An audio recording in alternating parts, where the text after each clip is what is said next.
اعوذ باللہ من الشیطان الرجیم بسم اللہ الرحمن الرحیم۔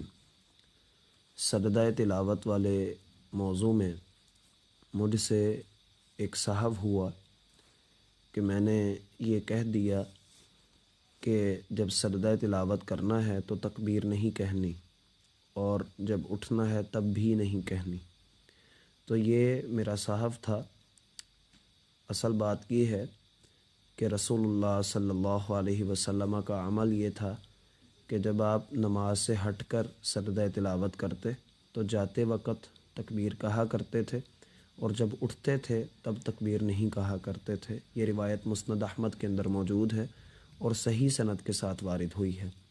تو یہ جو سہو ہوا ہے یہ میری طرف سے ہے، اور جو عنایت ہے کہ ہم نے اس کی اصلاح کی ہے یہ اللہ سبحانہ و تعالی کی طرف سے ہے۔